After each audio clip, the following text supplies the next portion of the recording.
Pues estamos iniciando esta semana de septiembre, esta semana patria, y vamos a participar en la ceremonia de conmemoración de la hazaña de la defensa del castillo de Chapultepec de los niños héroes. Vamos a estar en esa ceremonia el día de hoy. En la semana vamos a participar en las festividades del Grito, el día 15, el día 16 vamos a participar en la ceremonia y en el desfile militar que se va a llevar a cabo. El día 17 asisten invitados, presidentes de países de América Latina y del Caribe, primeros ministros, porque el día 18 tenemos un encuentro de la CELAC, de todos los miembros de este organismo, presidentes, primeros ministros de América Latina y del Caribe, que nos vamos a reunir.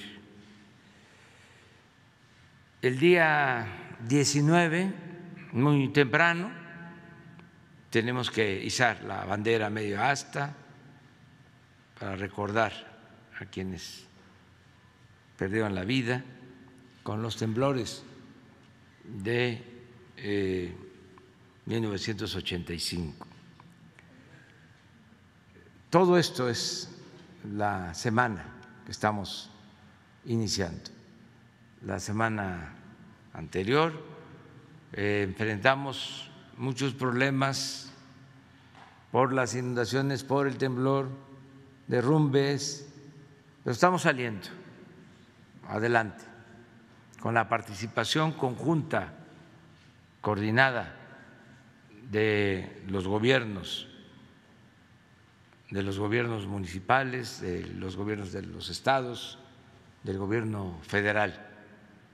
Estamos ayudando a la gente damnificada en distintos estados de la República y lo vamos a seguir haciendo.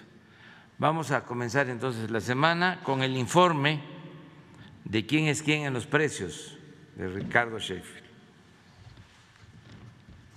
Muy buenos días, señor presidente. Buenos días a todas y a todos ustedes. ¿Quién es quién en el precio de los combustibles? En el precio de la gasolina, el precio promedio de la regular 20 pesos 55 centavos por litro, de la premium 22 pesos con 44 centavos por litro y 21 pesos con 73 centavos es el promedio por litro del diésel.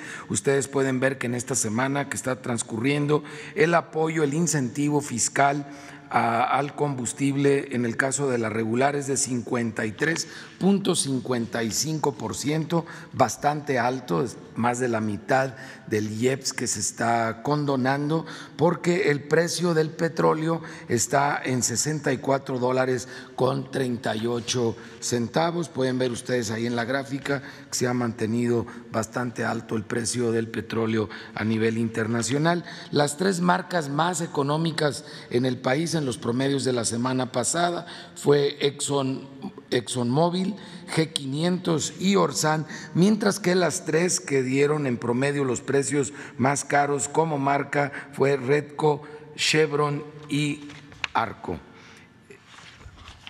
Vamos ahora por la gasolina regular.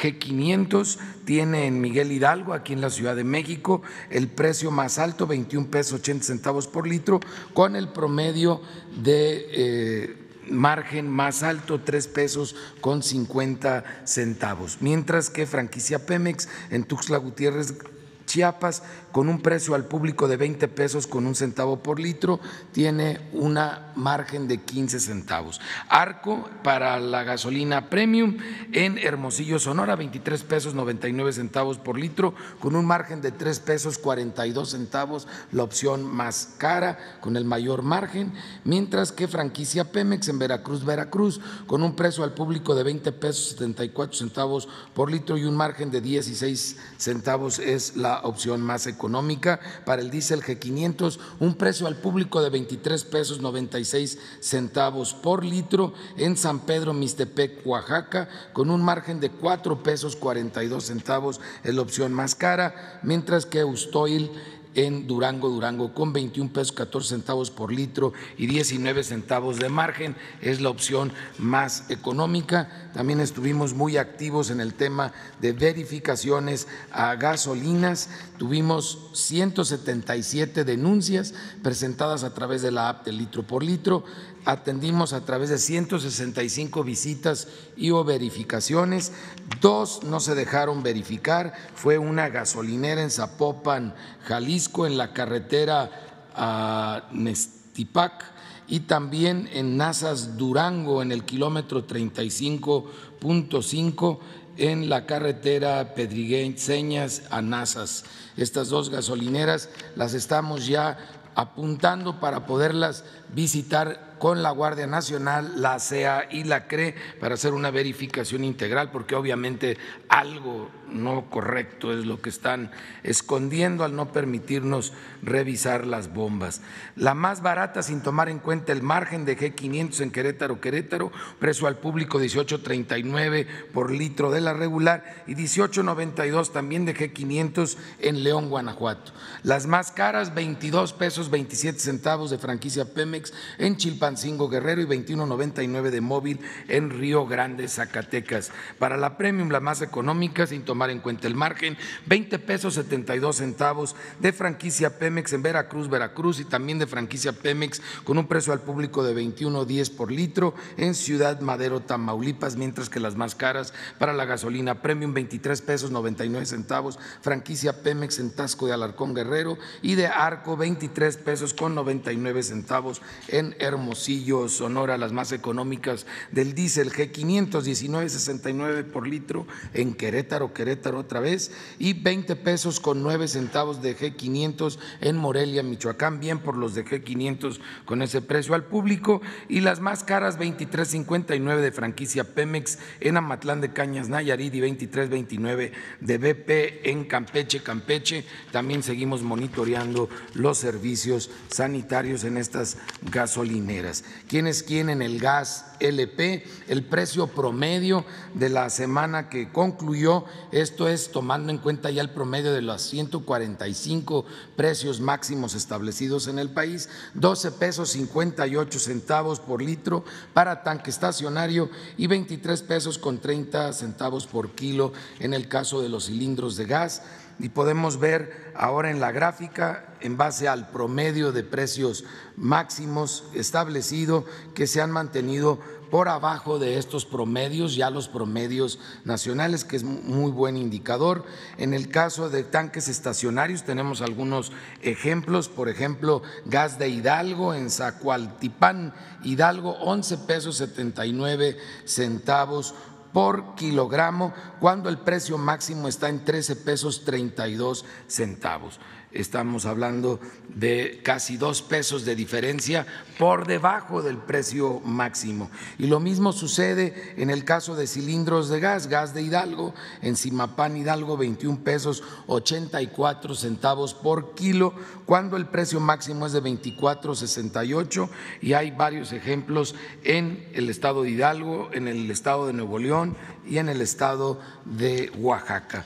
En verificaciones de gas LP, que hemos estado redoblando el esfuerzo en este tema, 850 visitas y o verificaciones, 840 salieron sin infracción, 10 salieron con infracciones por algunos aparatos descalibrados, pero sobre todo varios cilindros, un 10% de los cilindros en mal estado, concentrado en ciertos proveedores.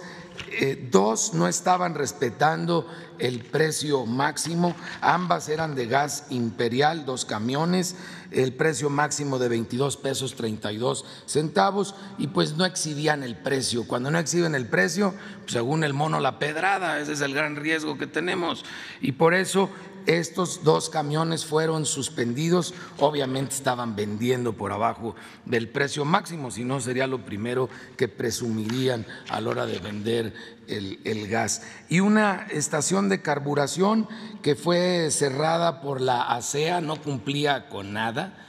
Y nosotros tomamos control de los cilindros de gas, lo cual nos aumentó el promedio de los cilindros de gas porque estaban en pésimo estado todos los cilindros de gas de esta estación de carburación que se encontraba en Coatlancingo, estado de Puebla. Seguiremos estos trabajos en coordinación con la CRE, con la CEA y con el respaldo de la Guardia Nacional, como también en algunos operativos agradecemos el apoyo de la Secretaría de Marina. Toca remesas. ¿Quiénes quieren las remesas? Otra vez nuestros paisanos, héroes y heroínas que desde los Estados Unidos siguen rompiendo récord en el envío de remesas. La remesa promedio, como ustedes saben, es de $350 al mes y en el mes de julio salimos 58.9% por arriba del 2018,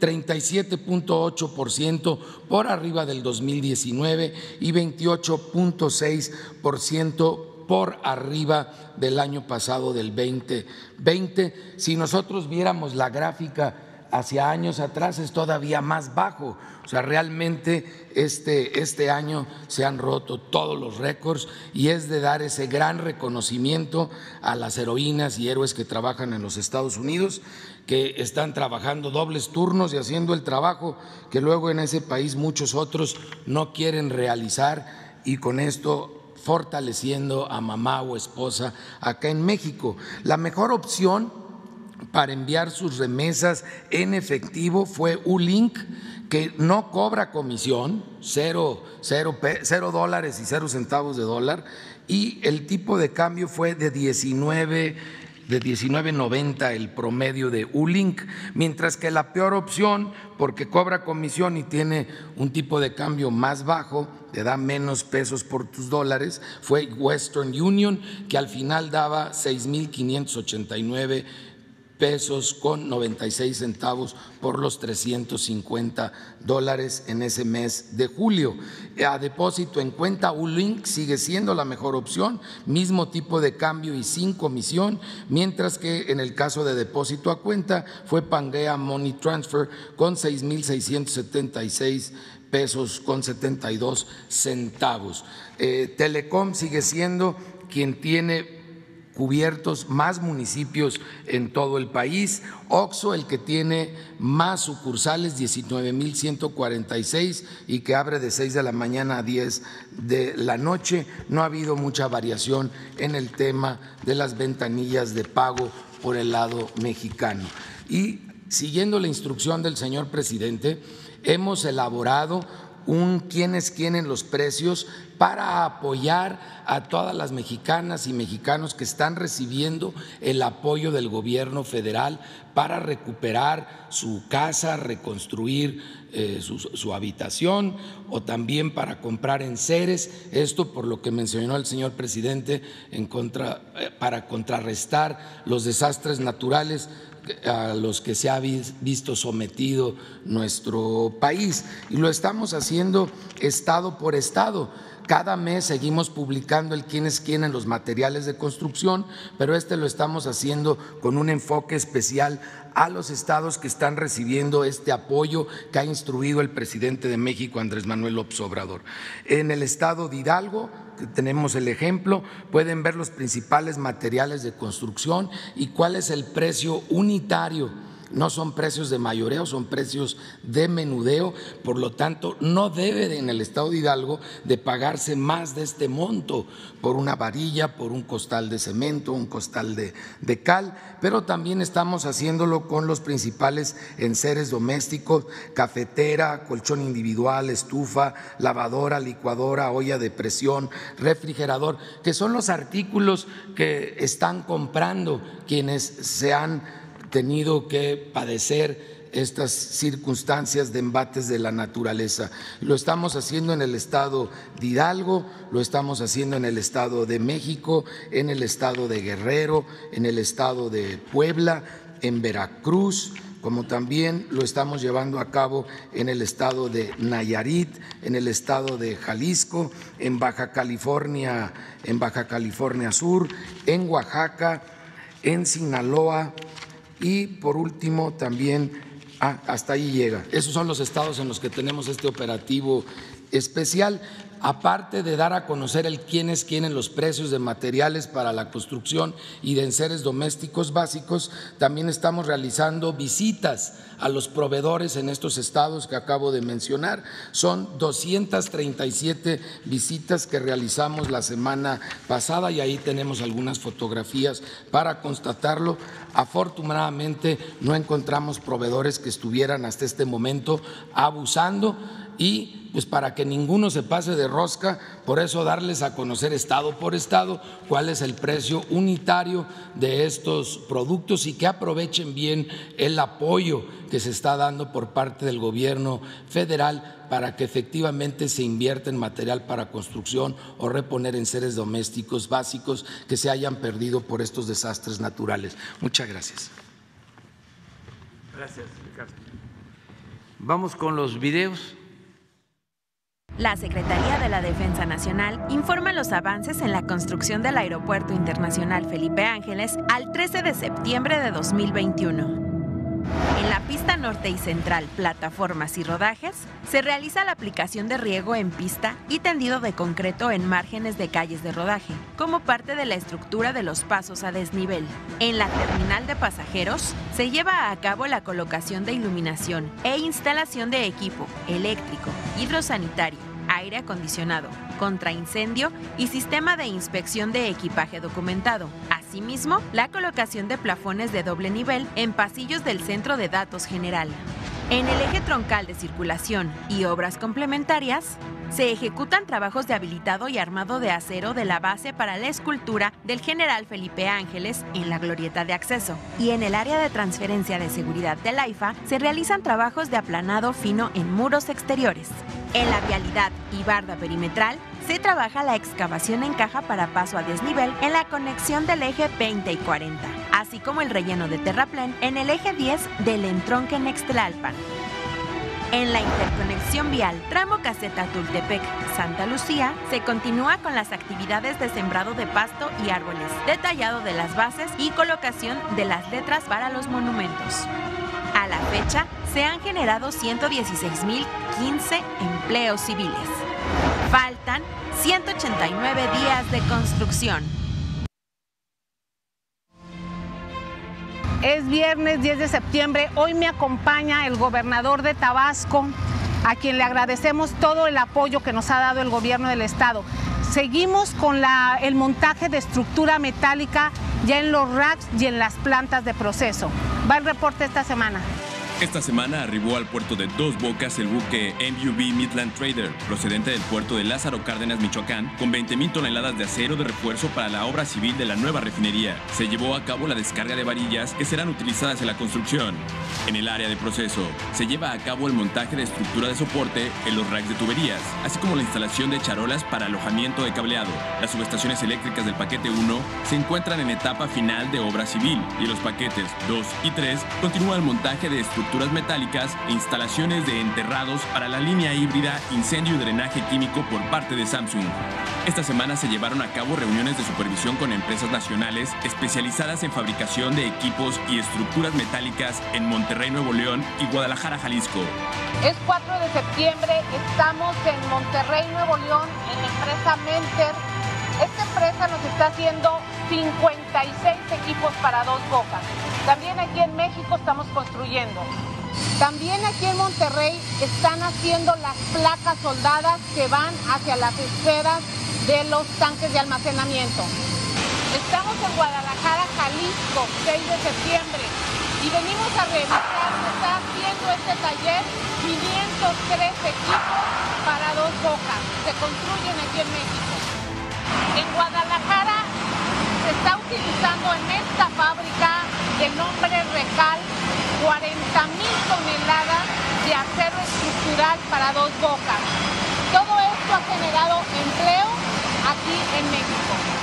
De 4.347 equipos de proceso, 511 se fabrican en Jalisco y 98 en Nuevo León. Otros más se fabrican en Altamira, Tamaulipas, Pueblo Viejo y Tuxpan, Veracruz, donde se supervisará próximamente. Con ello se cumple también que se utilice toda la mano de obra, materiales y talleres mexicanos que tengan la capacidad para ello y contribuir a la generación y manutención del empleo del país. Se desarrollan los trabajos de obra civil en el laboratorio y se trabaja en la fachada del cuarto de control central. En el edificio de mantenimiento satelital ya concluido, actualmente se utiliza para la residencia de obra donde se encuentran trabajando mujeres y hombres en funciones de supervisión, ingeniería e integración. La construcción civil de las 39 subestaciones eléctricas que darán servicio a la refinería registran un avance del 54% en su conjunto. Asimismo, ya están en sitio los equipos de las 4 torres de enfriamiento e inicia su colocación, toda vez que las cimentaciones ya fueron concluidas. En el área de almacenamiento, se continúa con los trabajos de obra mecánica e instalación de tubería de interconexión y transporte de las 34 esferas y los 56 tanques verticales que darán servicio de almacenamiento y proceso. En el gasoducto y acueducto continúan los trabajos de tendido y soldadura de tubería, mientras que en los racks de integración de estructura metálica continúa el montaje de marcos en sus distintos frentes que concluirá el 30 de octubre de acuerdo al programa establecido. En el vivero, se lleva a cabo el trasplante de plantas de ornato hacia distintas áreas verdes de la refinería. Semana 45 de 157. En el tramo 1, realizamos trabajos de excavación, afine y colado de plantilla para las obras de drenaje transversal y proseguimos el suministro, conformación y compactación de terraplén. En el tramo 2, seguimos con las actividades de limpieza del terreno, como de despalme y desmonte, y avanzamos con la llegada de rieles nuevos. La cifra ya asciende a 6.114 toneladas en el almacén de Pomuch. En el tramo 3, ejecutamos actividades para la construcción de pasos vehiculares, como el armado y cimbrado en el muro de estribo y el armado de acero en los muros de aleros. En el tramo 4, continuamos con los trabajos de adecuación de carretera, que incluyen actividades de colocación de subbase hidráulica, construcción de muros de contención y pasos ganaderos. Finaliza la reubicación de árboles en tramo 5. Al día de hoy, como parte de la estrategia de mitigación ambiental, hemos reubicado 20.515 árboles y palmeras en el tramo Tulum-Cancún, lo que significa un 93% de la meta. El rescate de árboles son labores realizadas con el mayor cuidado posible. Gracias a las técnicas de expertos, tenemos un porcentaje de sobrevivencia de 80%. Para garantizar este porcentaje, seleccionamos árboles fuertes y sanos, sin síntomas de marchitamiento. Una vez seleccionados, elegimos la técnica de trasplante más adecuada. Al extraerlos, se coloca una malla de sombra que los protege de la deshidratación. Lo más importante a la hora de reubicar un árbol es definir el propósito que tendrá en su nueva ubicación. Muchos de los árboles reubicados tendrán su nuevo hogar en parques y escuelas, donde su sombra será mejor aprovechada. Al llegar a su destino, el árbol se introduce en una poceta previamente hecha. Una vez reubicado, iniciamos las actividades de monitoreo y cuidado constante para garantizar la mayor calidad de vida posible de los árboles. Al día de hoy, la cifra de empleos generado por el Tren Maya asciende a 83.605. El Tren Maya avanza. Construcción del tren interurbano México-Toluca. Reporte semanal. Tramo 1, 36 kilómetros. Avance de obra 100%. Talleres y cocheras Encina-Cantepec. Las vías de lavado y sopleteado están terminadas y listas para operar. Se usarán en el mantenimiento diario de las unidades del tren interurbano. Viaducto 2. Continúa la colocación de canalizaciones, instalación de vía y colado de plintos de concreto en este frente. Tramo 3, 17 kilómetros, avance de obra 53%. PIP La Venta. Inició el seccionamiento del puente para su retiro. Se realizan cortes en sentido longitudinal con hilo de diamante y discos especiales para posteriormente desmontar por partes la estructura. Viaducto Mixto 2. Se unen por medio de soldadura de campo las secciones de acero que fueron fabricadas en el taller de Guadalajara. Estos elementos serán transportados a la zona de casetas donde se instalarán sobre las columnas para formar el viaducto. Estación Santa Fe.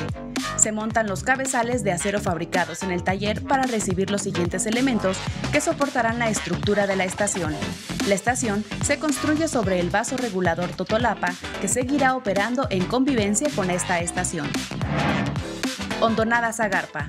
Se construye la segunda columna para el viaducto en doble voladizo. A partir de cada una de estas, crecerán las traves en módulos equilibrados hacia ambos lados, hasta unirse en el centro del claro, llegando al mismo tiempo a los apoyos extremos del doble voladizo. Presa Tacubaya. Continúan los preparativos para el armado de la lanzadora de dovelas prefabricadas de concreto para la construcción del viaducto sobre la zona boscosa. Se continúa con el desasolve del vaso de la presa Tacubaya para el control de avenidas durante la época de lluvias. Secretaría de Comunicaciones y Transportes. El Istmo de Tehuantepec es la franja más estrecha del país. El programa Istmo aprovecha esta posición para dinamizar la economía y generar bienestar en la población. A continuación, se informa el avance de obras a 13 de septiembre de 2021. En el puerto de Coatzacoalcos, estamos a punto de terminar los trabajos de dragado. Con un avance del 99%, se retiran 650 metros cúbicos de material, lo que aumentará la capacidad de desembarque y agilizará el traslado de mercancías. En el puerto de Salina Cruz, como parte de las acciones para el cuidado del medio ambiente, trabajamos en la preservación de las tortugas golfinas. Llevamos a cabo recorridos de verificación por la zona de construcción del rompeolas oeste. Revisamos el estado de salud de los ejemplares a través de los caparazones. Ubicamos y protegemos sus nidos. De ser necesario, brindamos atención médica. Además, damos continuidad a los resolutivos de la manifestación de impacto ambiental con acciones de rescate y reubicación del caracol púrpura. En el ferrocarril del Istmo de Tehuantepec, continúa la remodelación de la vía en los 5 tramos. De Medias Aguas, Veracruz, a Salina Cruz, Oaxaca, se tiene un avance general de 63%. En el tramo 4, que va de La Mata a Colonia El Jordán, se concluye la compactación de la plataforma con rodillo neumático y la soldadura luminotérmica del riel, y está en proceso la nivelación y el ajuste de la nueva vía. Por medio de un enfoque sustentable, el programa Istmo sienta las bases de una economía fuerte y diversificada, con capacidad para preservar e incrementar el capital natural del Istmo de Tehuantepec. La Comisión Nacional del Agua informa los avances en la construcción de la presa de almacenamiento Santa María, Proyecto Baluarte, Presidio. La presa tiene un avance físico general del 29.3%.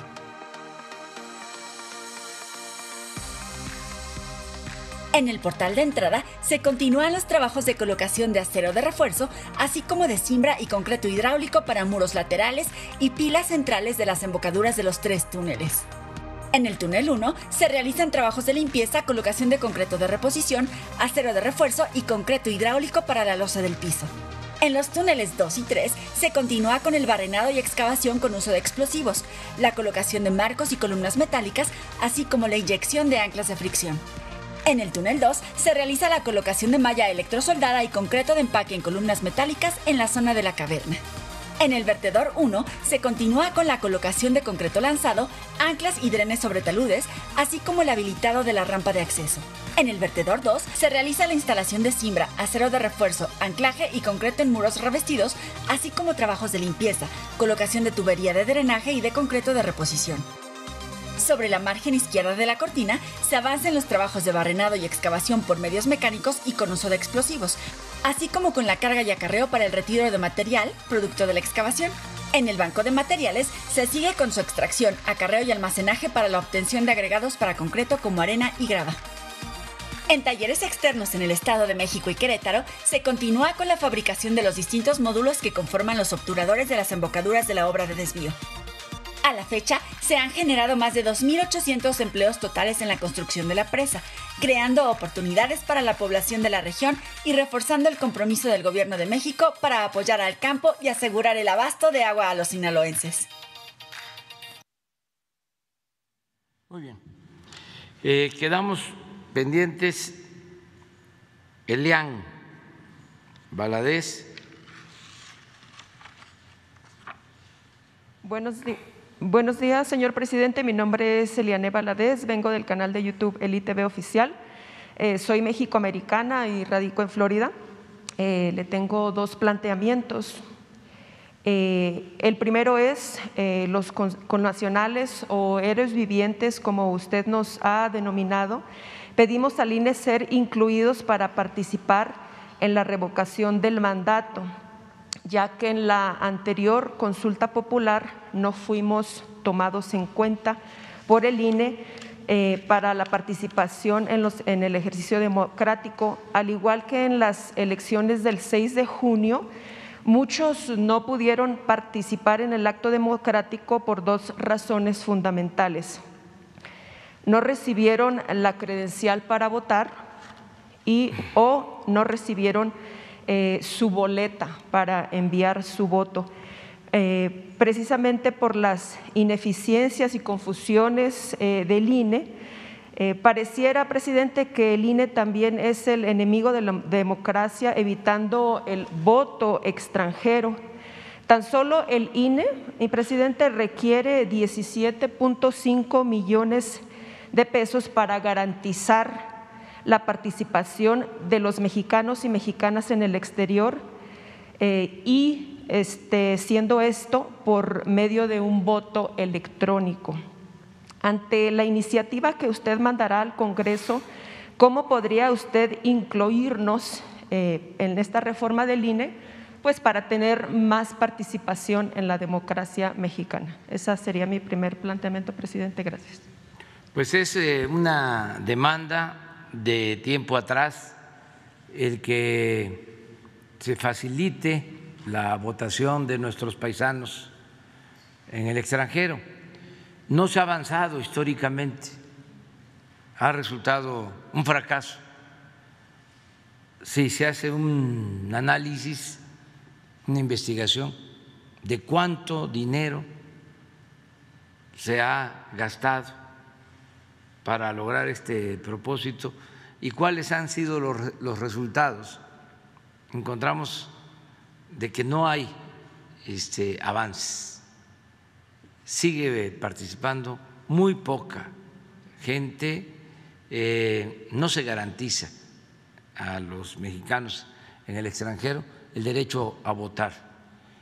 Por eso vamos nosotros a tratar este tema, no esperar hasta la nueva iniciativa de ley de reforma electoral, sino le voy a encargar a la Secretaría de Relaciones Exteriores, al secretario Marcelo Ebrard, de que empiece toda una campaña con este propósito, que se convierta en una causa el que puedan votar y que se den facilidades y que no haya tantas trabas burocráticas, que se busquen mecanismos eficaces, modernos, para votar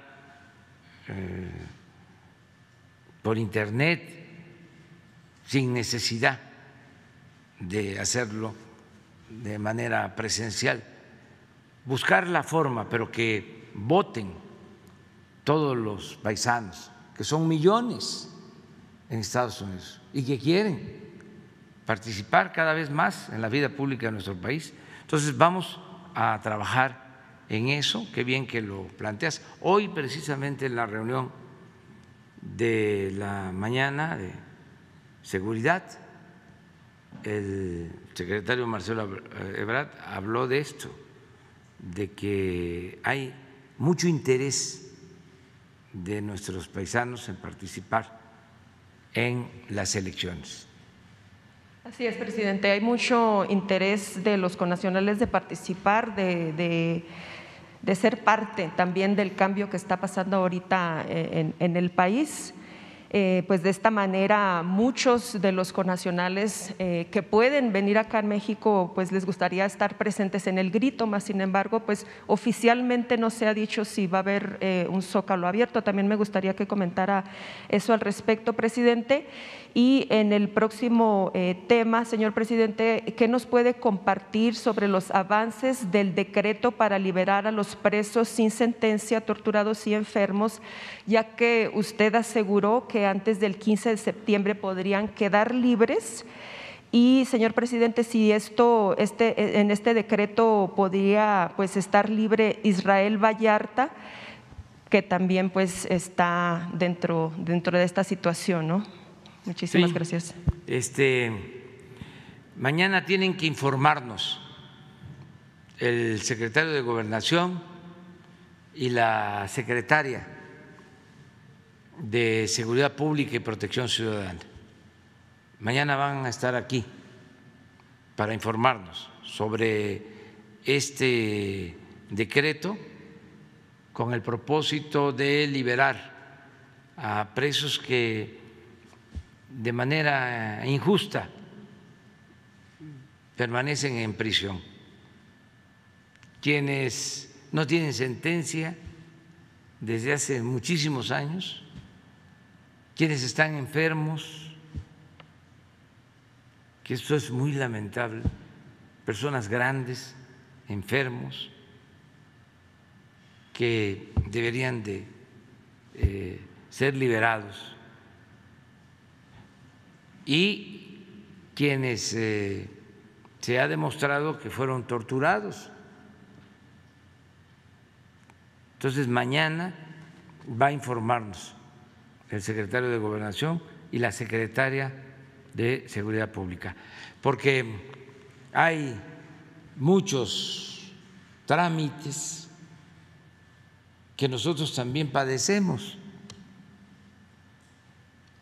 Por eso hablé desde el principio que había que levantar al elefante que encontramos echado, un elefante mañoso, reumático,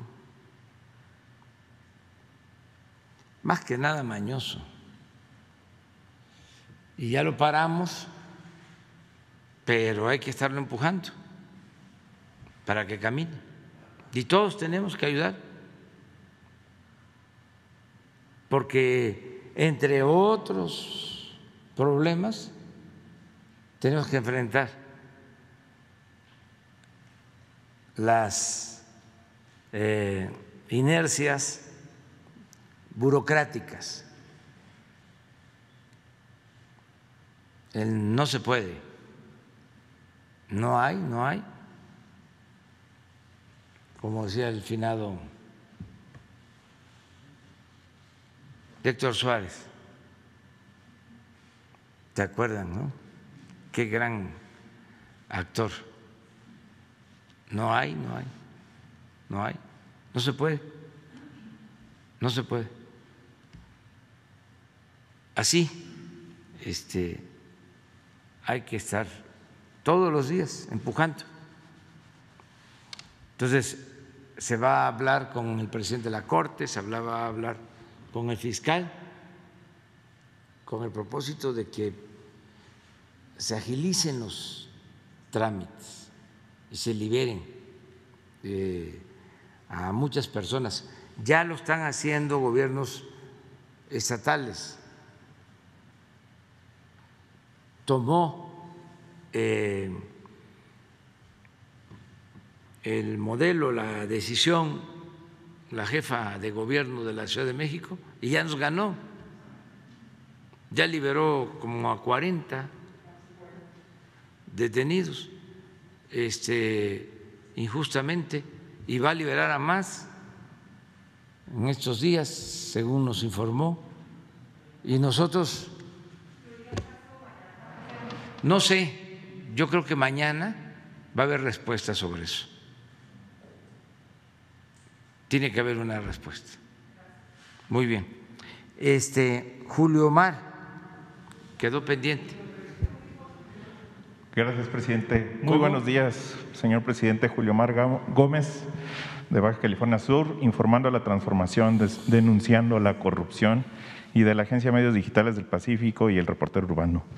Presidente, ¿cuál es su postura debido a la hipocresía política de algunos servidores públicos morenistas, donde a algunos no les ha llegado aún su mensaje sobre la corrupción en gobiernos de Morena?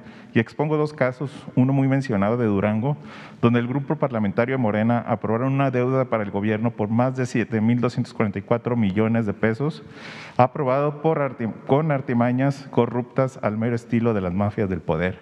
Este crédito fue solicitado por el actual gobierno panista y se pudo lograr por los votos de Morena y PT, donde previamente se cabildeó por el presidente de la Jocupo, Iván Gurrola Vega, y el diputado Otniel García Navarro, de igual manera por el presidente estatal del partido. La intención, convencer a sus compañeros de bancada y aprobar el crédito a cambio de un supuesto apoyo económico. El modus operandi del régimen del poder fue que, llegado el momento de la votación por el crédito, los dos diputados, recalco sus nombres, Iván y Otniel, se salieron del recinto legislativo para no votar ni a favor ni en contra de la petición millonaria del gobernador. Me entró curiosidad por el tema porque ellos dos fueron nombrados a esos dos cargos por el propio Mario Delgado. Me sorprendió las tácticas puras de corruptos neoliberales. Los diputados presidentes traicionaron a sus compañeros diputados, a sus partidos, a los valores de la Cuarta Transformación por actuar sin escrúpulos pensando en un bienestar particular. ¿Considera si es adecuado que sean sancionados por su propio partido? Y en el segundo tema de actos de corrupción, como periodista, como interlocutor de la sociedad y a su investidura, presidente, le hago saber sobre la información que nos hicieron llegar del ahora actual gobernador de Baja California Sur, Víctor Castro, donde un sector perteneciente a las filas de Morena se sintieron agraviados por el anuncio que diera en una reunión para la cual reproduzco el audio y el video que nos hicieron llegar sobre este tema. Y quiero en este momento informarle, el compañero Narciso Agúndez es nuestro compañero asesor del gobierno de Baja California Sur. Nos va a ayudarnos oficialmente. Yo le pedí que me ayude, su experiencia, un hombre humilde, a pesar de que lo que hayan dicho, yo estoy orgulloso de la amistad y del respeto que le tengo. Bueno, en este sentido, señor presidente, ese sector de la sociedad asegura que el gobernador les mintió, los traicionó al haber enunciado como a su asesor, Narciso Agúndez, es gobernador del estado por el PT, y leo un fragmento del Diario Universal, y cito: el tema nos indican que en el 2012 el petista fue acusado de peculado, aunque resultó absuelto por la justicia tras estar preso 7 meses. Hay versiones en su contra sobre presuntos acaparamientos de tierra, pero eso no es todo. Los detractores de la 4T no dudaron en recordar que hasta usted propiamente, presidente, acusó en su momento a Narciso Agúndez de traidor y prianista tras su detención. Ahora bien, presidente, el gobernador Víctor Castro en campaña supuestamente prometió llevar su ejemplo en realizar una consulta popular para enjuiciar a exgobernadores y exalcaldes municipales del estado. Hasta el momento no se sabe qué le pasó y se hizo ojo de hormiga sobre este tema, y tan mencionado el tema de la deuda que dejó el exgobernador saliente, Carlos Mendoza Davis, a la federación sin justificar el gasto por un aproximado de mayor a los 1,000 millones y medio de pesos. Estas omisiones y acciones afectarán las elecciones del 2022 para el partido de Morena o incluso para la permanencia de Morena en el Ejecutivo Federal. Presidente, ¿cuál es su punto de vista de esta primera pregunta? Bueno, pues son asuntos que tienen que ver con Durango y con Baja California Sur.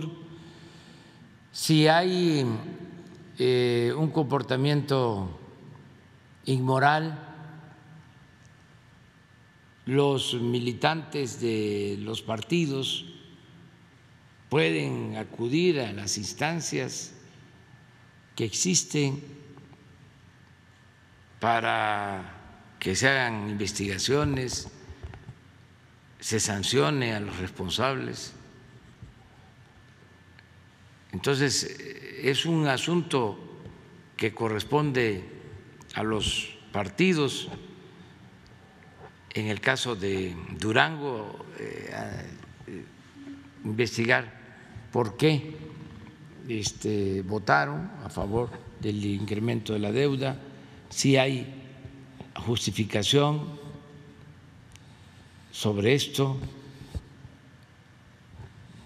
Es importante saber en qué se va a usar el dinero.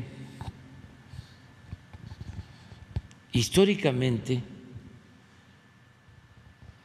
se cuidaba, porque así lo establece la Constitución, de que todo lo que significaba deuda tenía que destinarse a inversión, a obras y a programas que pudieran ser auditados. Por eso era relativamente fácil saber cómo se habían endeudado los gobiernos. Entonces se tiene que saber con qué propósito se solicitó esa deuda, que puede ser para obras en beneficio de Durango, y entonces no está mal si no tiene recursos suficientes el gobierno del Estado. Puede recurrirse a la deuda, desde luego, si tienen posibilidad de pagar, si hay para pagar intereses, el servicio de la deuda, se puede. Y si es para obras, para cuestiones en beneficio del pueblo. A veces son deudas de corto plazo que se contraen mientras llegan las participaciones federales y se pagan. Hay que ver qué tipo de deuda. Lo que también no debe de permitirse, y se puso de moda durante el periodo neoliberal, es de que se endeudaban los estados para tener recursos, pero además del pago de intereses se tenía que entregar una cantidad de esa deuda a los partidos que votaban para que se aprobara la deuda. Habían moches, acuérdense ustedes, en el gobierno federal, en el Congreso, en la Cámara de Diputados, las partidas de moche, que no se nos olviden, le entregaban a cada diputado una cantidad y a la fracción del partido o de los partidos, a cada fracción una cantidad para repartir, para hacer banquetas supuestamente o pavimentar calles, todo lo que se destinaba a inversión para instalaciones culturales, todo lo que se destinaba para inversión en instalaciones deportivas. Ahí andaban los diputados negociando con sus oficios de autorización que les daba Hacienda, con los presidentes municipales. Mira,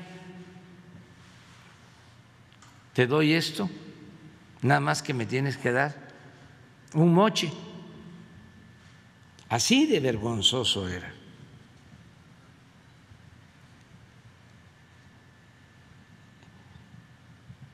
Y no importaba que el diputado fuese de Baja California Sur, podía negociar con un presidente municipal de Quintana Roo o de Chiapas.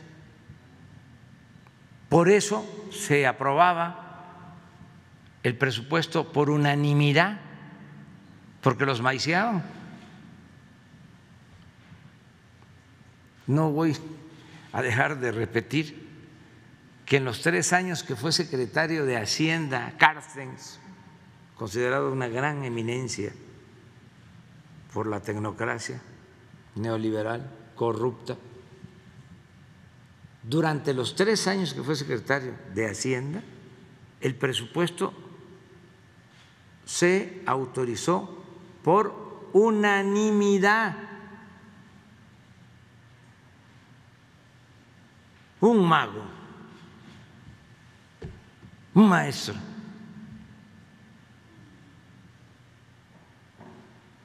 ¿Cómo le hacía? Pues así. Cada vez que se tenía que autorizar el presupuesto, era como un tianguis la Cámara de Diputados. Llevaban hasta comida de los estados, ponían carpas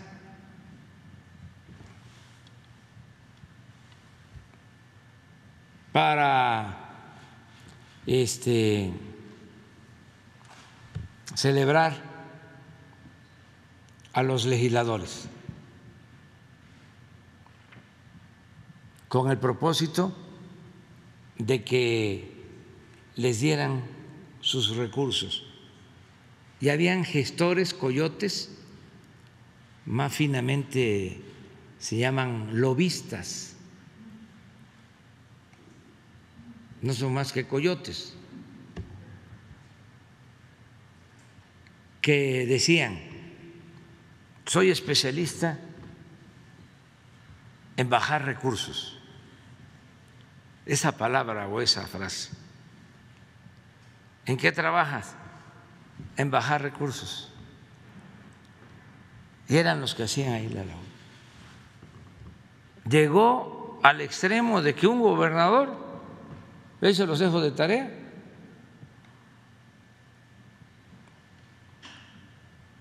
llegó a ese cargo por los moches, porque era legislador y era como el que recogía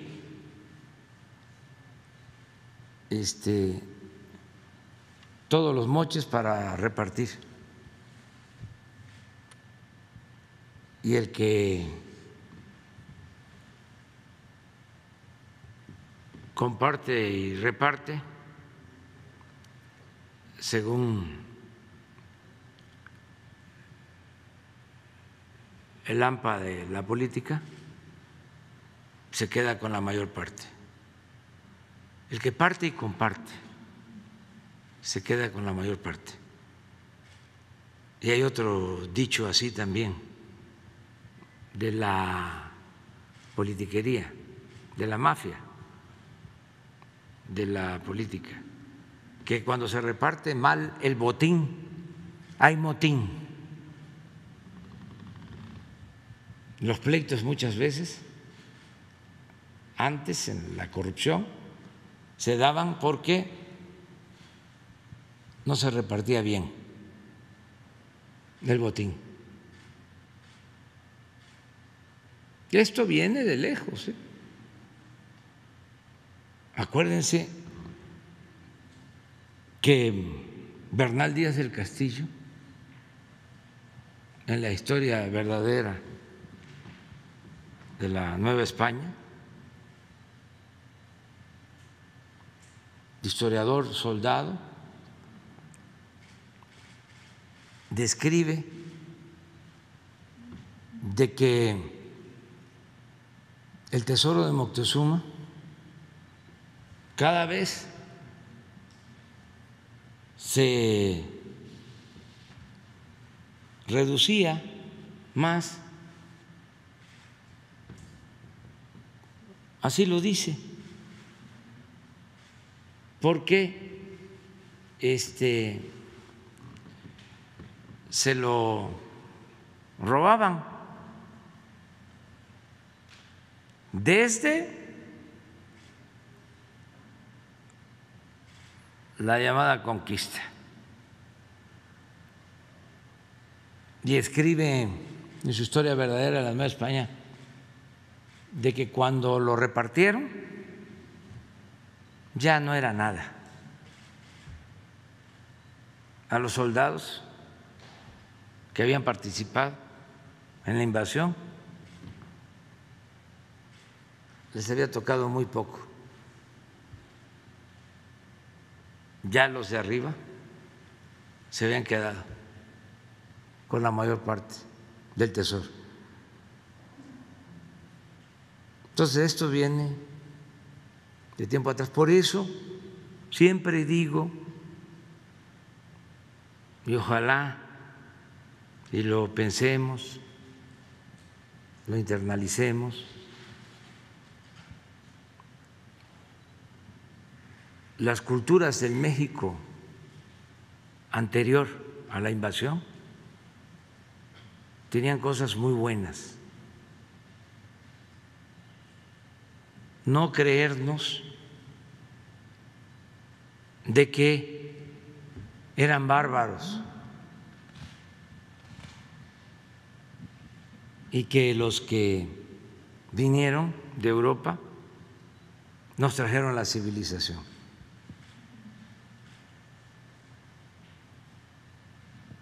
Pensar un poco en eso, porque lo bueno que tenemos en México, sin negar que hubieron aportaciones de 500 años a la fecha, también, si no queremos decir más aportaciones buenas, en la misma proporción, lo que somos ahora es por nuestros orígenes prehispánicos y no dar la espalda a ese pasado, no enterrarlo.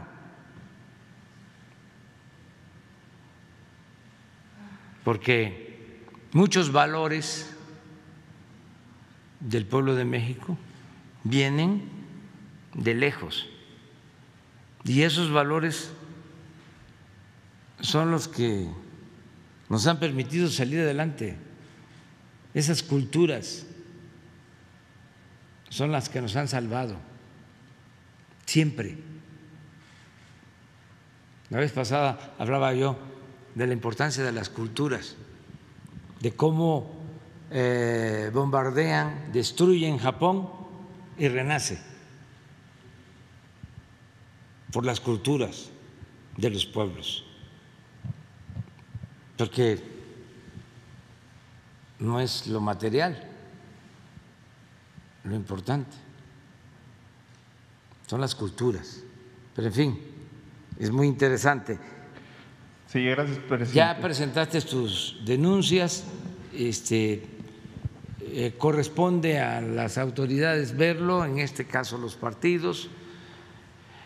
En lo que menciona sobre Baja California Sur, pues corresponde al maestro Víctor actuar bien.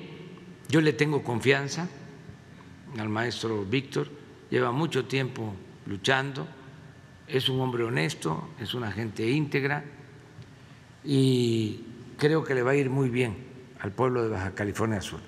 Sí, gracias, presidente. Pues sí, se está viendo el amiguismo, el compadrazgo y el nepotismo en el Estado, pero vamos a seguir investigando a ver la relación que hay con los gobernantes y los funcionarios que llevaremos a la denuncia de esta situación de los nuevos gobiernos.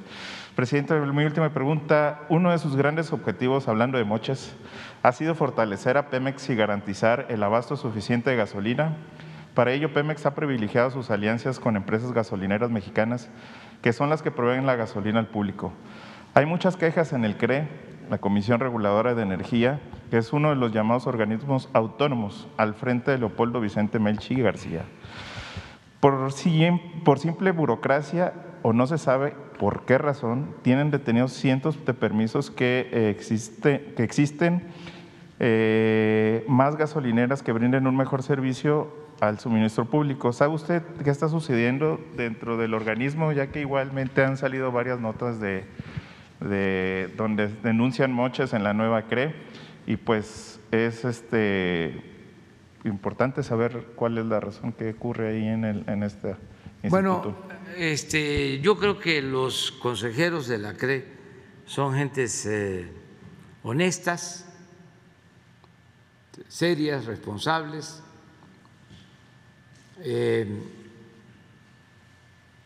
Se pudo cambiar a los miembros del Consejo y todos, mujeres y hombres, son íntegros, son honestos. Puedo estar tranquilo, sé que no hay corrupción en la CRE, que no hay moches. Anteriormente había un problema ahí y en todos estos organismos, mucha corrupción, empezando por la decisión que tomaron cuando se llevó a cabo la reforma energética de entregar concesiones a diestra y siniestra,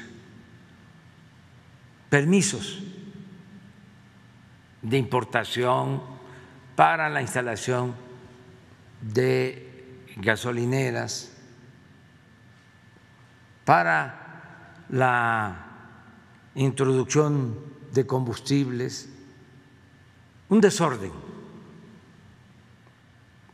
Y en la mayoría de los casos esos permisos no se aplicaron, entraron a una especie de mercado negro en donde se vendían,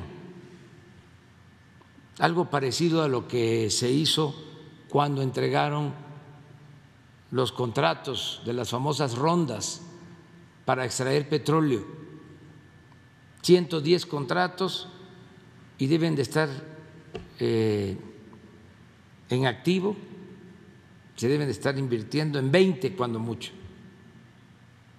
Ya en sentido estricto deberíamos estarlos cancelando, pero no lo hacemos porque van a acudir a instancias internacionales y van a pedir que les paguemos indemnización. Entonces mejor no, que se queden ahí. Lo que hicieron fue venderlos. También hay un mercado negro. Imagínense, se convoca, se licita, se va a entregar este bloque en aguas someras, en las costas de Tabasco, una superficie considerable. Se inscriben quienes tenían influencia, agarraderas, ganaban, pero no para invertir y producir petróleo, extraer petróleo, sino para quedarse con la concesión y luego venderla y ganarse muchísimo dinero. Una vil especulación. Eso fue la llamada reforma energética. Decían, ahí están los considerandos de las leyes, que íbamos a estar produciendo 3 millones de barriles diarios con la reforma energética, porque iba a llegar a raudales la inversión extranjera. Nada. Pero eso tomé la decisión desde el principio, no se cancela ningún contrato, porque son tan chuecos que hasta me iban a echar a mí la culpa de que si no invertían era porque yo no los apoyaba o no les permitía que invirtieran o les cancelaba sus contratos. Dije no, todo el apoyo, pero han pasado 5 años y de esos 3 millones de barriles diarios, ¿saben cuántos están extrayendo? 20,000 barriles diarios de 3 millones que ofrecieron. ¿No es un fraude? ¿No mintieron? Y todos los medios de información apoyando la llamada reforma energética.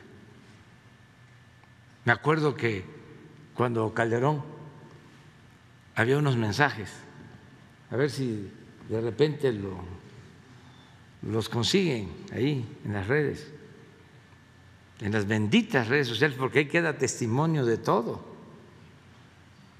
donde decía el gobierno: tenemos un tesoro en las profundidades del mar. Nada más que necesitamos inversión y necesitamos tecnología para extraerlo. Y requerimos de una reforma.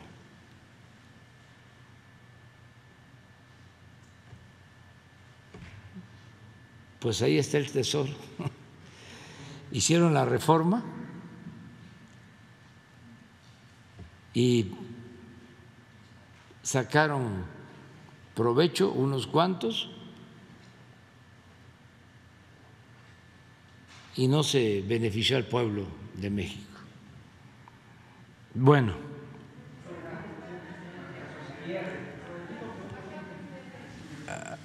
las dos compañeras, y luego un hombre, usted, y luego Sara, la compañera, sí, y luego tú. Buenos días. Bueno, y de aquel lado también tú.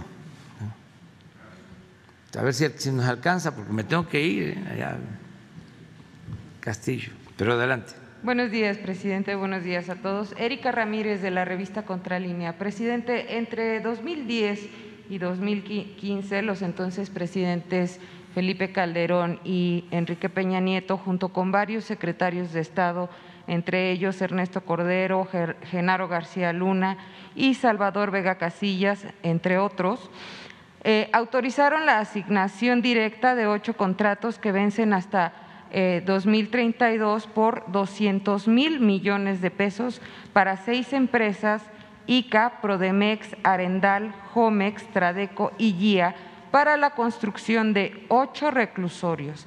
Sin embargo, estas empresas no hicieron el trabajo y subcontrataron las obras, a pesar de estar prohibido por tratarse de un tema de seguridad pública y de seguridad nacional. Y bueno, solo fungieron como intermediarias para hacer negocios ilícitos. De acuerdo con el expediente que tenemos aquí y en poder de Contralínea, abierto por la Fiscalía General de la República, todos estos exfuncionarios cometieron los delitos de fraude genérico, administración fraudulenta y ejercicio ilícito del servicio público y daño patrimonial en contra del Estado. ¿Cuál es su opinión respecto de que, bueno, estos 2 expresidentes ya hayan autorizado estos contratos y, bueno, hay 30 funcionarios involucrados en todo esto, exfuncionarios?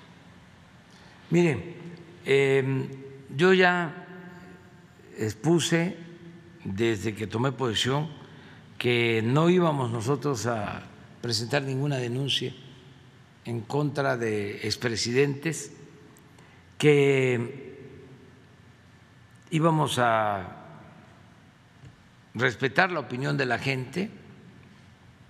Por eso lo de la consulta, me tocó presentar la iniciativa para que la gente decidiera si se juzgaba a los expresidentes, a Salinas, a Zedillo, a Fox, a Calderón, a Peña Nieto. Ya conocemos los resultados, salieron muchos a votar, fue muy importante, sin embargo no hubo promoción suficiente y también la gente no participó. Y depende mucho también de todos nosotros. Siempre son los ciudadanos los que tienen que tomar la iniciativa. Todos tenemos que participar.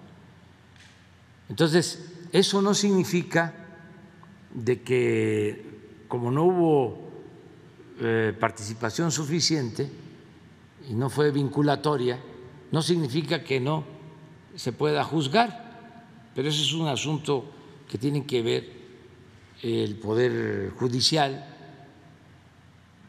básicamente la Fiscalía y el Poder Judicial. Mi opinión desde que tomé posición era de que nosotros teníamos que pensar hacia adelante, de poner el ejemplo y no permitir nosotros la corrupción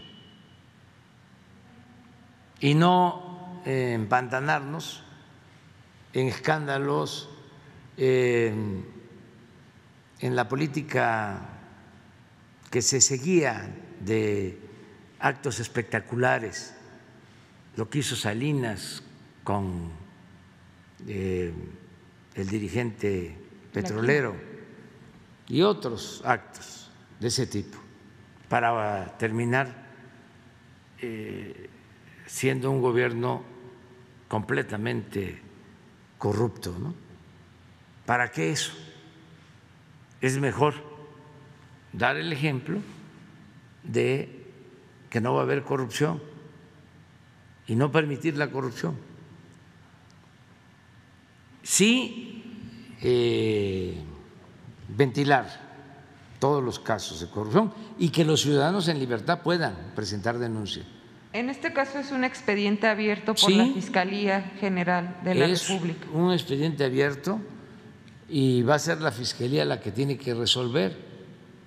¿Qué es lo que a mí me importa más? Claro que tiene que haber justicia, ¿no? Pero me interesa mucho el poder recuperar, el que haya reparación del daño. En este caso de los contratos, solo en lo que me falta de gobierno, si así lo decide el pueblo, por esos contratos nos vamos a ahorrar 10,000 millones de pesos. Porque se renegociaron. Fueron 200,000 Teníamos que pagar, millones. ¿sí?, 16,500 millones de pesos al año. Y se van a pagar 14,000. Nos ahorramos 2,500 millones por año. En 4 años, porque cuenta son 10 millones, 10,000 millones.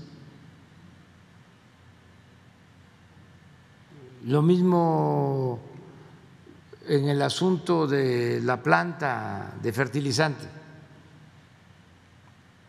pues son 200 millones de dólares, aunque el señor dice que no va a pagarlos porque lo están mal aconsejando, pero yo estoy seguro de que él va a cumplir con el compromiso que suscribió, porque tienen que entregar esos 200 millones de dólares. Y así en muchos otros casos, que podamos recuperar todo lo que podamos, porque es muy fácil meter denuncias. En estos casos, por lo general, hay posibilidad de que acudan a instancias internacionales y en esos tribunales no le va bien a los gobiernos, siempre ganan las empresas y los particulares. Tienen abogados que son especialistas en el tráfico de influencia. No es que sepan mucho de derecho, sino que tienen muchas influencias. Pues ustedes ya saben cómo se maneja todo lo relacionado con la impartición de justicia en el país y en el mundo. Es un asunto de cúpulas. Acaba la Corte, imagínense, de ordenarle al gobierno que devuelva 1,000 millones de pesos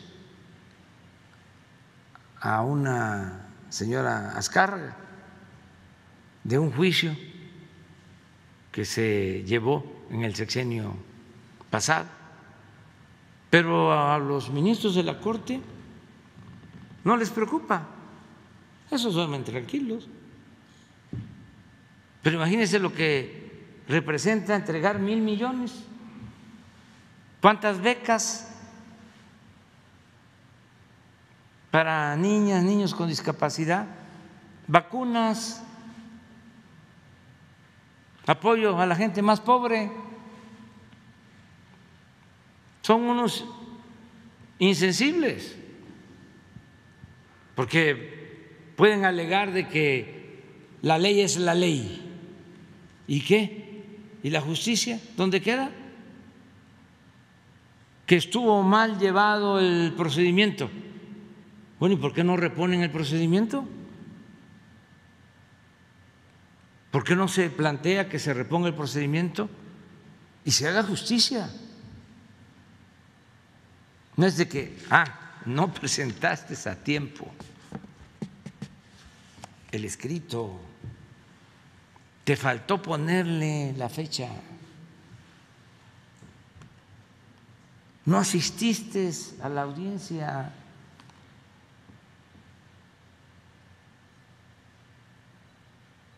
Entonces, ¿cómo no se van a dar cuenta de que se trata de 1,000 millones de pesos?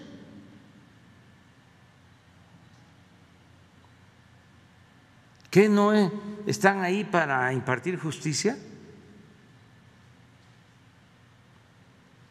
Entonces, eso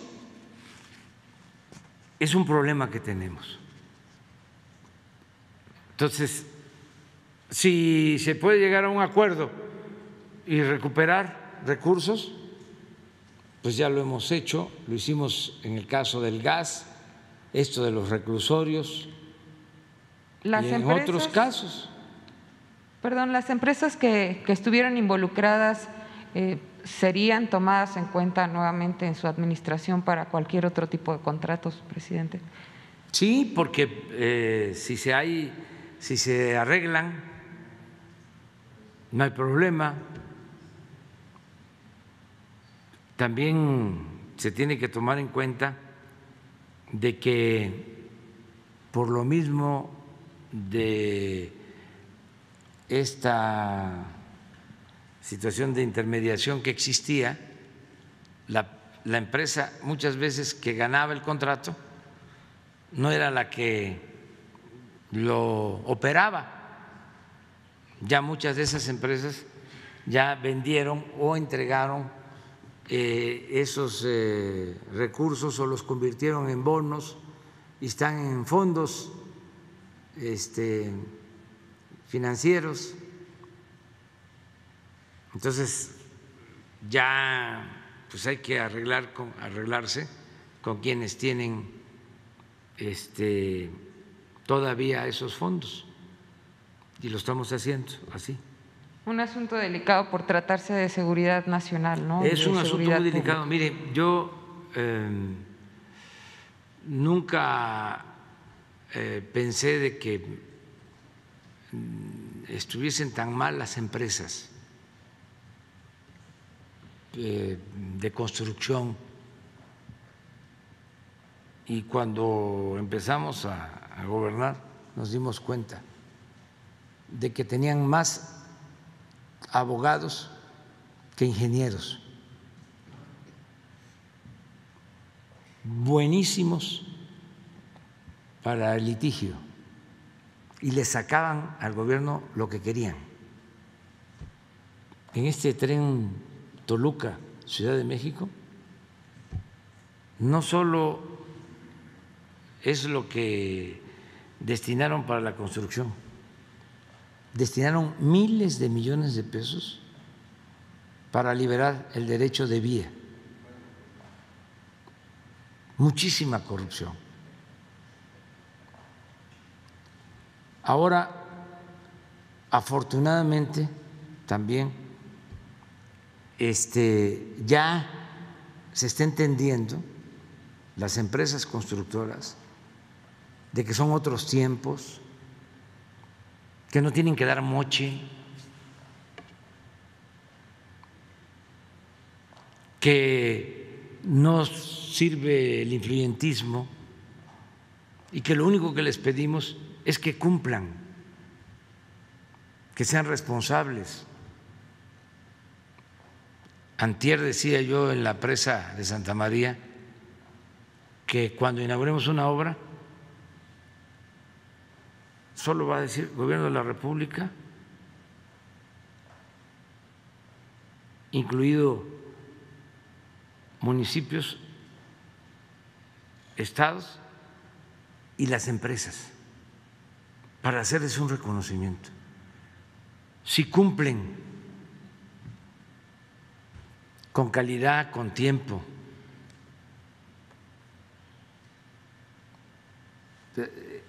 es regenerar de nuevo todo lo que tiene que ver con la industria de la construcción, con la ingeniería civil, que llegó a ser de lo mejor en México y de lo mejor en el mundo,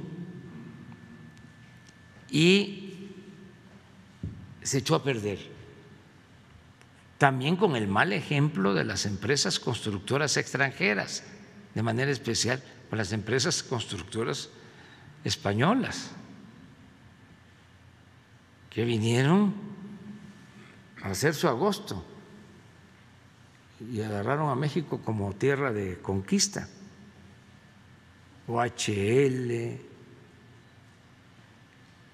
no se llamaba una que era preferida de Calderón, Repsol. Con Repsol hicieron negocios de todo tipo. Le dieron un contrato para un gasoducto y para extraer gas en la cuenca de Burgos. Sacaron dinero, muchísimo, Repsol, y no sacaron gas. Se llevaron muchísimo dinero de Pemex. Bueno, tenía Pemex acciones en Repsol y las vendió a Repsol. Firmaron contratos con Repsol para comprar gas del Perú. En España no hay gas. Sin embargo, tenían tanta influencia estas empresas que hicieron un acuerdo en el Perú para comprarles el gas y traerlo a Manzanillo. Un contrato de $25,000 millones. Interesante porque todavía no se había licitado aquí, que no hubo además participantes, nada más ellos, los de Repsol. Y ya en Perú habían logrado el contrato informando de que ya tenían asegurado el mercado en México, que les iba a comprar el gas la Comisión Federal de Electricidad. Entonces, por eso las empresas extranjeras, en particular españolas, y las mexicanas, pues lo mismo, se echaron a perder.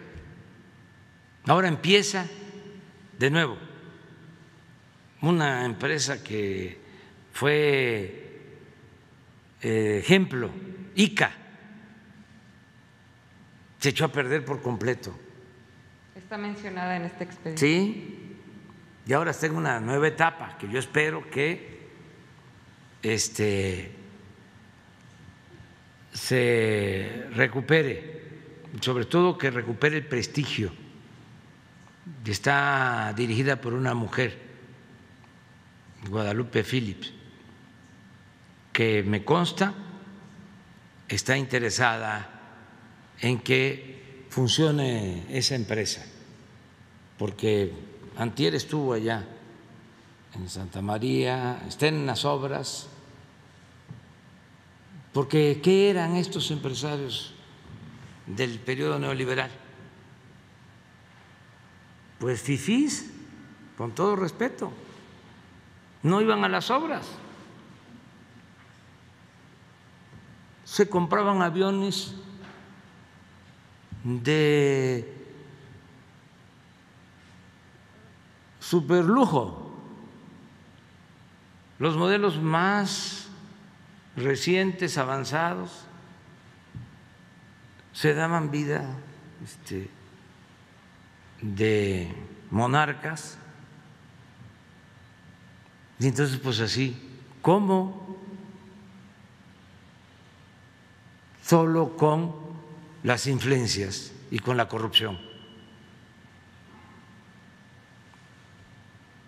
Don Antonio Ortiz Mena, que fue secretario de Hacienda en dos sexenios, y fue muy buen secretario de Hacienda, decía que estaba permitido, desde luego, hacer negocios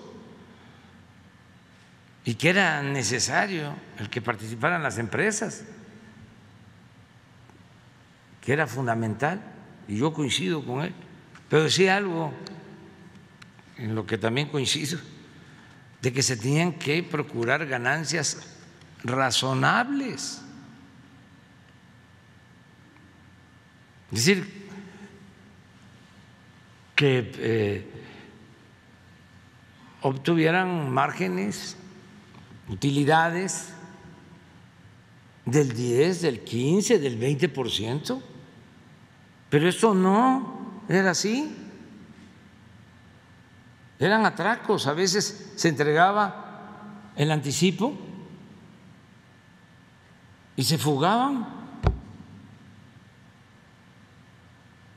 Y como ya habían dado moche, soborno, no les hacían nada. Muy lamentable. Pues todo eso fue lo que llevó a la crisis de México. Pero ya vamos saliendo y es una nueva etapa y todos están participando, entendiendo de que son otros tiempos. Eso que hicieron con los gasoductos, imagínense, engañan de que van a construir 12 plantas termoeléctricas, 12 plantas termoeléctricas, y que para abastecer esas plantas termoeléctricas requieren gas, contratar gas de Estados Unidos. No hacen las plantas termoeléctricas, pero sí contratan el gas a precios elevadísimos. Hacen su agosto, igual que los reclusorios. En 20 años se terminan los contratos de los reclusorios, pero los reclusorios, de acuerdo al contrato, seguían siendo de la empresa, ni siquiera pasaban a formar parte del gobierno. Eso ya se logró en la negociación modificar. Pero así el caso de los gasoductos. ¿Y cuál es el problema que originan? ¿Por qué es perjudicial?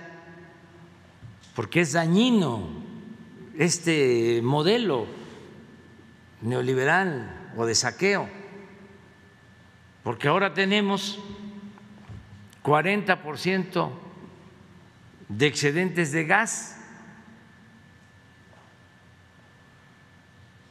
o sea, tenemos 40% de más del gas que necesitamos, del gas natural, y tenemos que venderlo porque lo tenemos que pagar.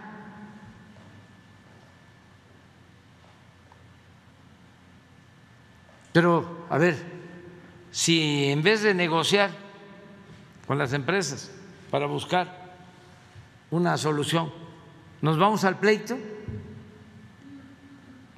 imagínense lo que le dejamos a los próximos gobiernos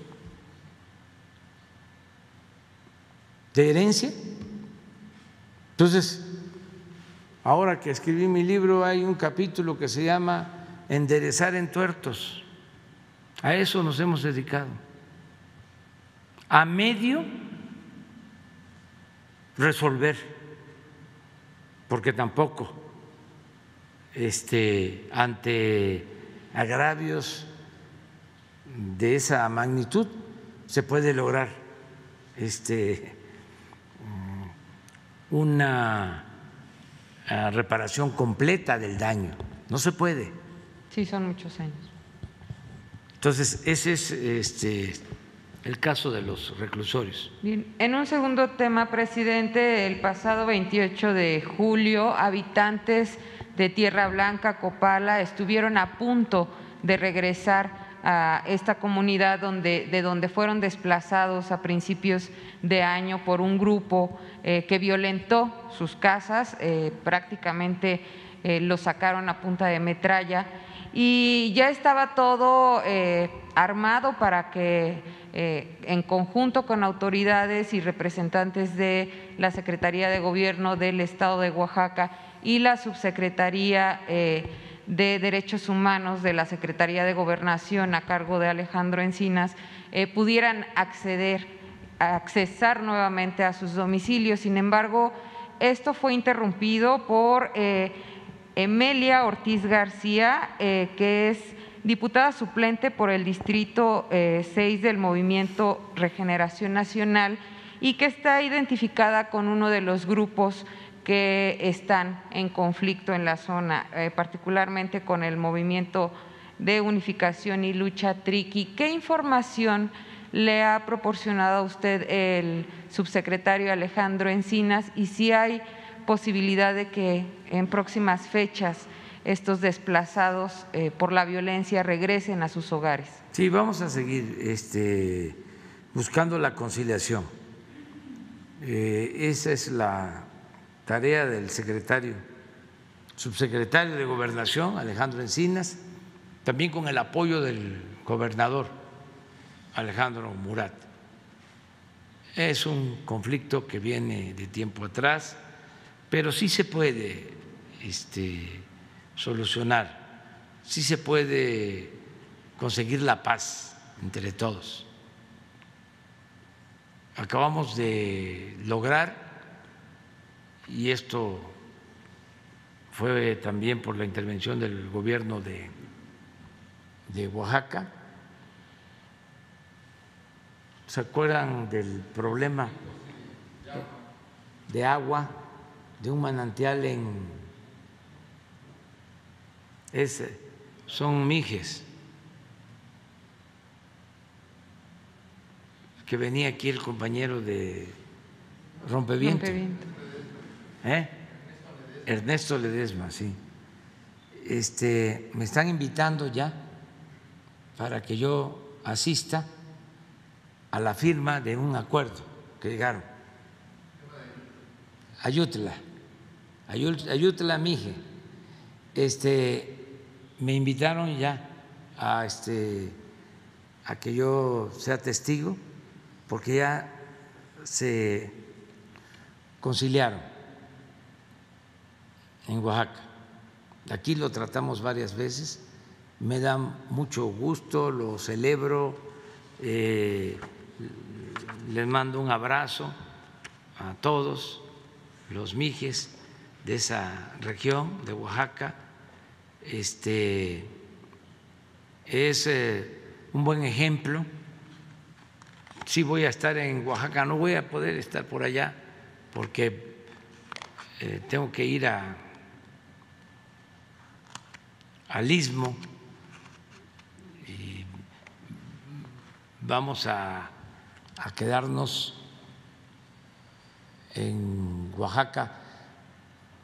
Un lunes vamos a tener la conferencia. Pues el próximo vamos a estar, sí, estoy pensando, porque nos vamos después de el acto del 19, nos vamos al Istmo y dormimos en Oaxaca el domingo, y el lunes vamos a llevar a cabo la reunión de seguridad y la conferencia en Oaxaca. Es el lunes 20,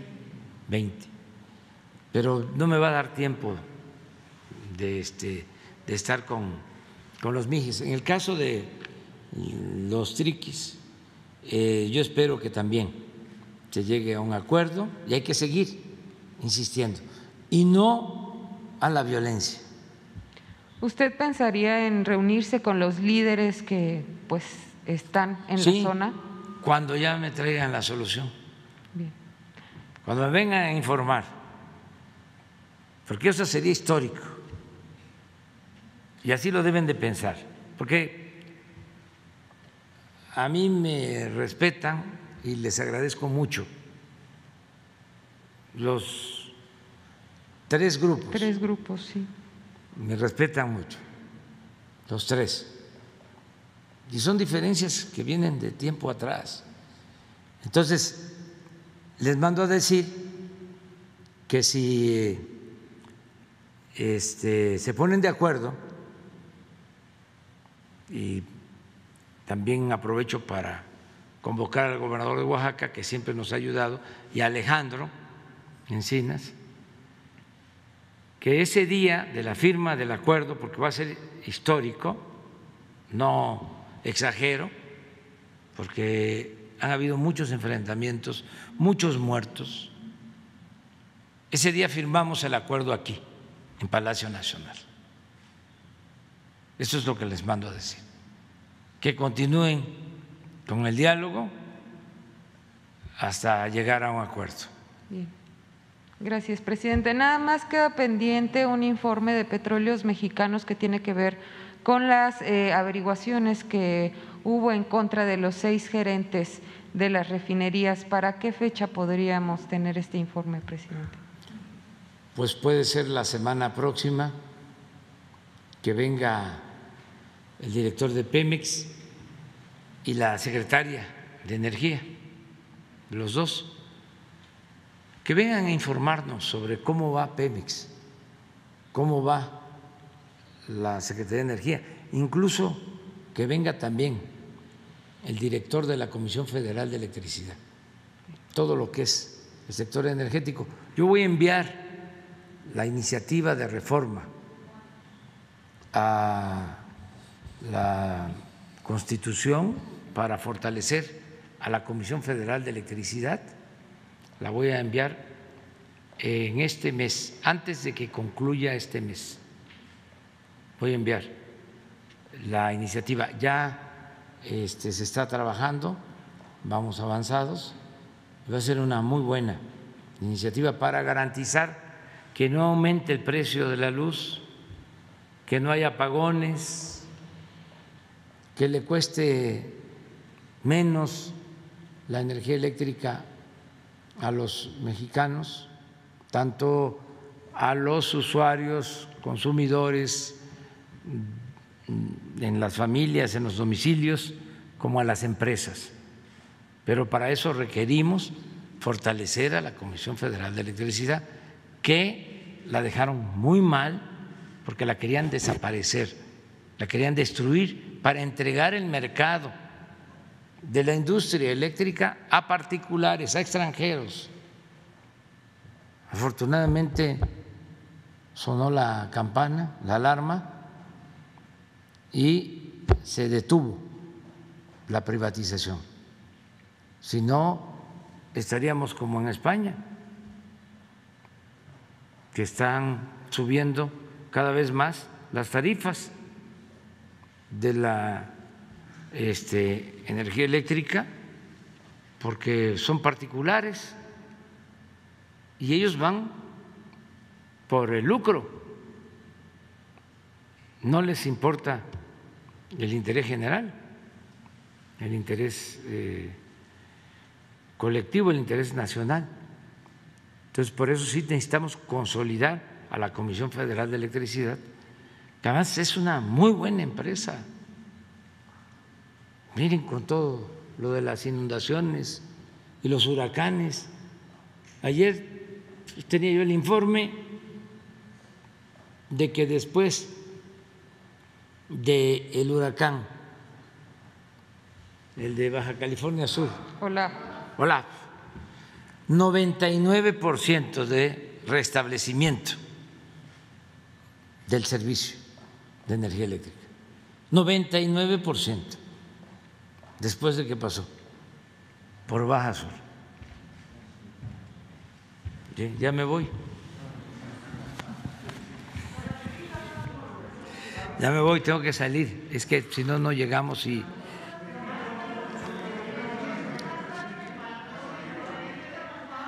Vamos a estar, va el grito, va a ser muy, muy importante el grito, nos va a emocionar a todos. Es una fecha histórica que no podemos olvidar, porque es grandioso de cómo el cura Hidalgo da ese grito de libertad, acompañado de un principio fundamental, de un propósito básico, la justicia. La justicia. Era un cura excepcional.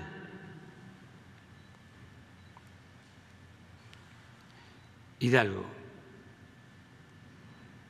Por eso lo trataron con tanta saña.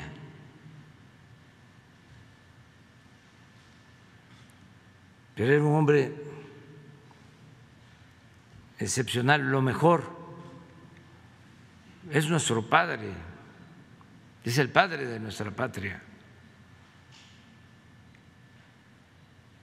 Un cura rebelde, revolucionario, que amaba a los pobres, que amaba al pueblo. Entonces, ese grito representa mucho. Estamos viendo cómo lo vamos a conmemorar, cómo se va a celebrar ese día. Les aseguro de que en sus casas la mayoría de los mexicanos va a poder participar, va a poder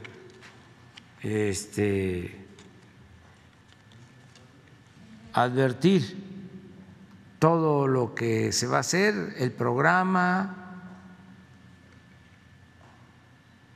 todo completo. eso es lo que estamos viendo, que no podemos hacer una manifestación, o sea, así abierta.